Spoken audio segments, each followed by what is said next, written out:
Good morning.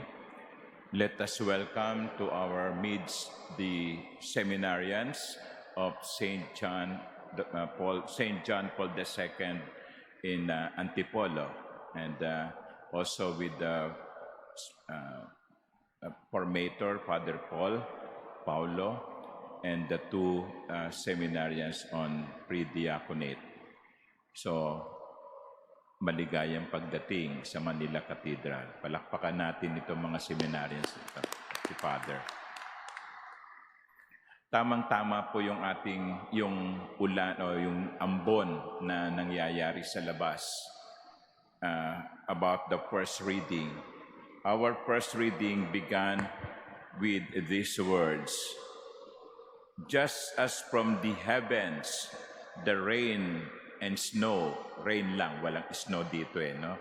"Come down and do not return there without making changes on earth, so also my word that comes from my mouth shall not return to me void."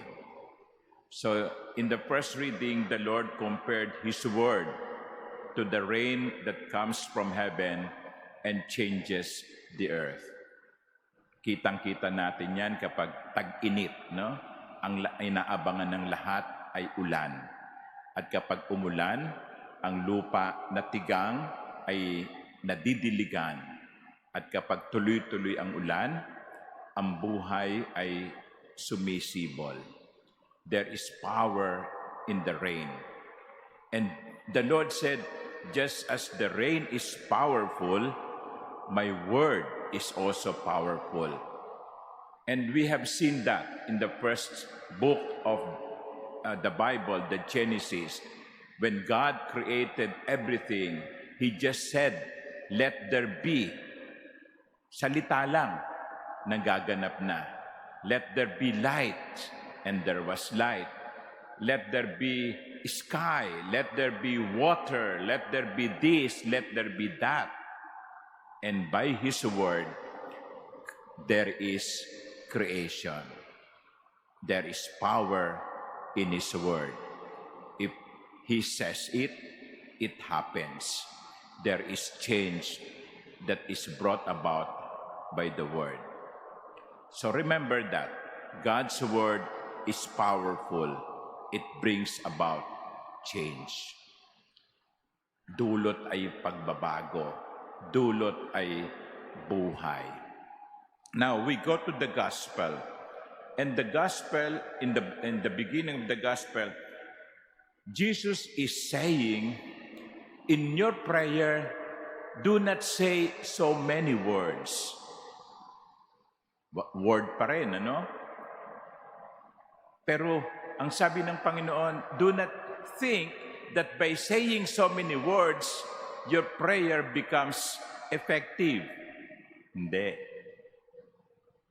Maaaring dasalin mo ang lahat ng nobena. Maaaring dasalin mo ang rosaryo bawat sandali. But words that do not bring about change, they are ineffective.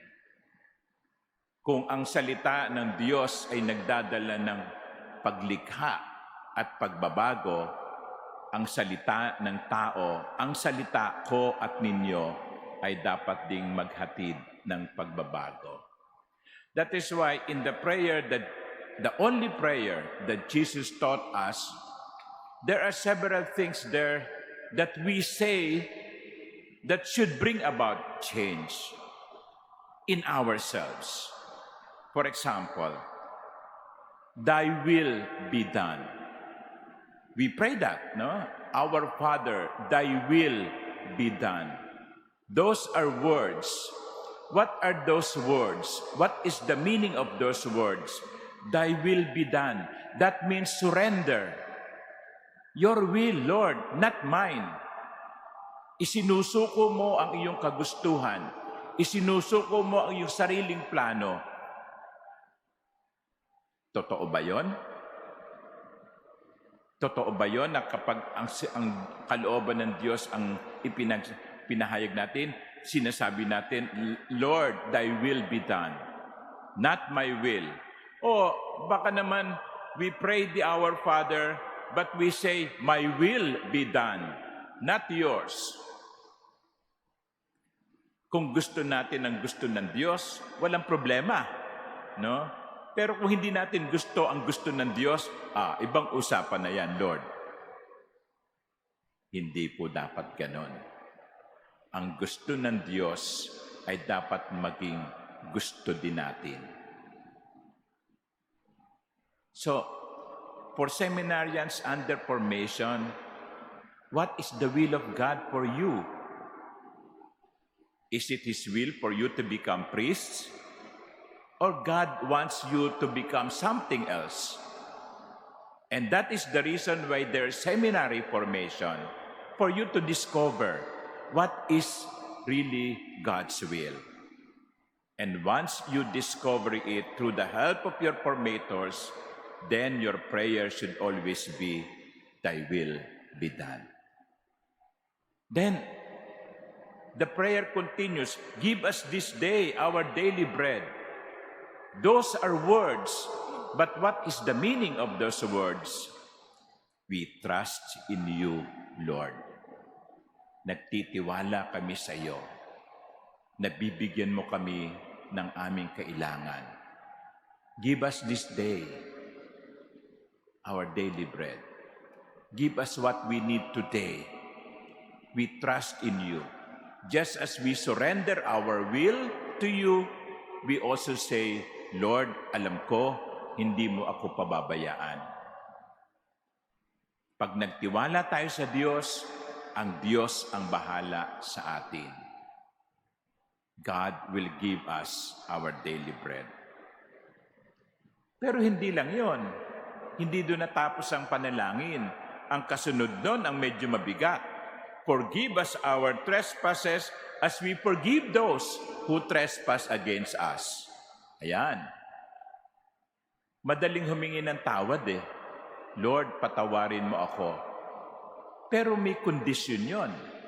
Ang sabi ng panalangin, gaya ng pagpapatawad ko sa mga nagkasala sa akin. Sige nga, sa mga sandaling ito, meron bang mga tao na sa puso nyo'y ayaw nyong patawarin? The words should have meaning. They should not just be words to be said. Our words, like God's word, should bring about change. Kaya kapag nagdadasal kayo ng Ama namin at hindi kayo nagpapatawad, walang halaga ang inyong panalangin. You just babble, no? But they don't mean anything. So my dear brothers and sisters, every day, at least once a day, we pray this prayer. Our Father, thy will be done. Give us our daily bread. Forgive us as we forgive. Those are words. But are they effective? Do they bring about change? And so, my dear sisters and brothers, this is the grace that we ask today. Lord, may our words, may my words bring me to conversion. Amen.